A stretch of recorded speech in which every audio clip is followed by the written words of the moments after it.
महाराष्ट्र राज्य कंत्राटदार महासंघाचे आजपासून काम बंद आंदोलन। महाराष्ट्र सरकारने गेली 2 वर्षे कंत्राटदारांची बिले दिलेली नाहीत, यासाठी आज महाराष्ट्र राज्य कंत्राटदारांनी ठाणे येथील सार्वजनिक बांधकाम विभाग कार्यालयासमोर काम बंद आंदोलन छेडले। यावेळी महासंघाचे मुंबई, ठाणे, पालघर विभागीय अध्यक्ष मंगेश आवळे यांनी बोलताना सांगितले, महाराष्ट्रातील कंत्राटदार गेली 2 वर्ष सरकारकडे राहिलेल्या बिलांची मागणी करत आहेत, पण सरकार जाणून बुजून त्याकडे दुर्लक्ष करत आहे। आम्ही कंत्राटदार राष्ट्राच्या निर्मितीची कामं करत असतो, तन मन धन लावून काम करत असतो। गेल्या 1.5 वर्षापासून आम्ही माजी मुख्यमंत्री एकनाथ शिंदे यांना विनंती करत होतो, आता आम्ही सध्याचे मुख्यमंत्री देवाभाऊ यांना विनंती करतो, आम्हाला आमचा निधी उपलब्ध करून द्या। बाजूलाच PWच्या इमारतीचे काम चालू आहे, त्यांना द्यायला तुमच्याकडे निधी आहे। लाडक्या बहिणींसाठी तुम्ही पैसे वर्ग केले, पण आम्हाला द्यायला नाही। आम्ही आता आमचे घर, सोने नाणे गहाण ठेवून आमची घरं चालवतोय। हॉस्पिटल बांधणे, रस्ते बांधणे, ग्रामीण भागातील पूल बांधणे ही सरकारची कामेच आम्ही करतोय। मग आमच्यासारख्या छोट्या कंत्राटदारांचे पैसे का थकवले जातात? शेतकऱ्यांच्या जशा आत्महत्या होतात तशा आता कंत्राटदारांच्या आत्महत्या होतात की काय, अशी आता आम्हाला भीती वाटायला लागली आहे। आम्ही नवीन सरकारला पत्र दिली आहेत, विनंती केली आहे, याबाबत योग्य तो निर्णय लगेच घ्या, नाहीतर आमचे जे डंपर आहेत, रोडच्या ज्या मशिनरी आहेत, आमचे कामगार आहेत, या सर्वांना घेऊन मंत्रालयाला घेराव घालू। या आंदोलनाला मंगेश आवळे, अनिल नलावडे, कल्पेश केणे, विलास हांडे, विकी पवार, अविनाश तिवरेकर, शेखर निंतवणे, मिलिंद साठे, काका कुलकर्णी, संतोष जयकर, फुलवर आणि इतर सदस्य उपस्थित होते। महाराष्ट्र राज्य कंत्राटदार महासंघाचा कंत्राटदार घालतोय घाम, कंत्राटदार घालतोय घाम, कंत्राटदार घालतोय घाम। महाराष्ट्र कोटीच्या वर देणी बाकी आहे आणि ही देणी देण्यासाठी या सरकारकडे पूर्णपणे पैसे नाहीये।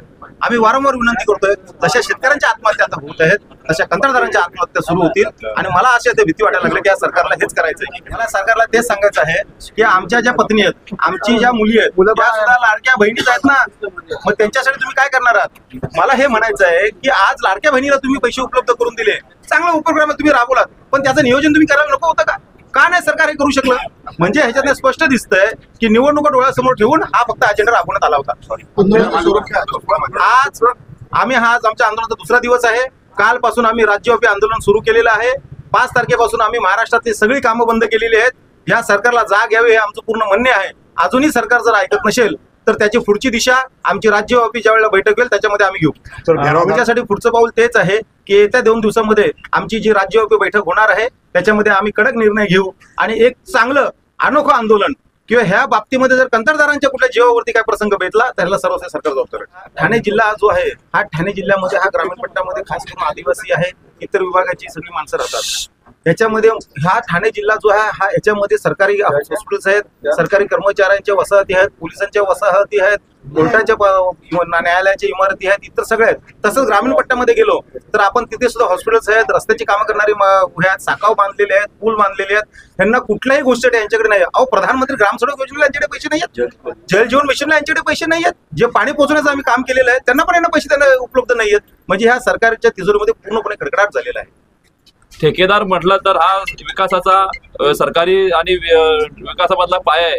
जो जर दुवा आहे तर तो विकासाचा दुवा जर थांबला, आज ठेकेदार तर ठेकेदाराचा परिवार नाही तर आमच्यावरती अवलंबून असलेले आमचे मजूर, आमचे जे व्यापारी, जे पुरवठादार, सप्लायर, हे सर्व यांच्यावरती अवलंबून अशी हे लोक अवलंबून, ते जर आम्ही थांबलो तर सगळं थांबतील, सगळं थांबतात। सामान्य जनतेला काम कोण द्या, रोजगार कोण द्या? रोजगार त्यांना नाही भेटणार, ते उपाशी मरतील। अशी परिस्थिती या सरकारने आमचीही केली आणि रोजगार यांची कामगारांची सुद्धा केलेली आहे। म्हणून या ठेकेदारांच्या आपल्या कंत्राटदारांच्या मागणीला यश यावं यासाठी आंदोलन चालू आहे। म्हणून सरकारने आमच्याकडं लक्ष दिलं पाहिजे आणि आमची देयक जेवढी आहे प्रलंबित तेवढी लवकरात लवकर दिली पाहिजे, हे आमच्या सर्वांच्या वतीने विनंती आहे। आज ठाण्यासारख्या, भिवंडीसारख्या ग्रामीण भागामध्ये तुम्ही जर गेलात तर छोटे छोटे पायवाटांचे रस्ते चालू आहेत, गावात पाण्याला जोडणारे रस्त्याची कामं चालू आहेत, पाण्याच्या लाईनी, जलजीवन मिशनच्या पाण्याच्या लाईनी चालू आहे, यांची सुद्धा देयक जर 8-8 महिने जर तुम्ही देयक देणार नाही तर कंत्राटदार पैसे आणणार कुठून? आता कंत्राटदारांची अशी परिस्थिती आली, जर शेतकरी आत्महत्या करतो त्याप्रमाणे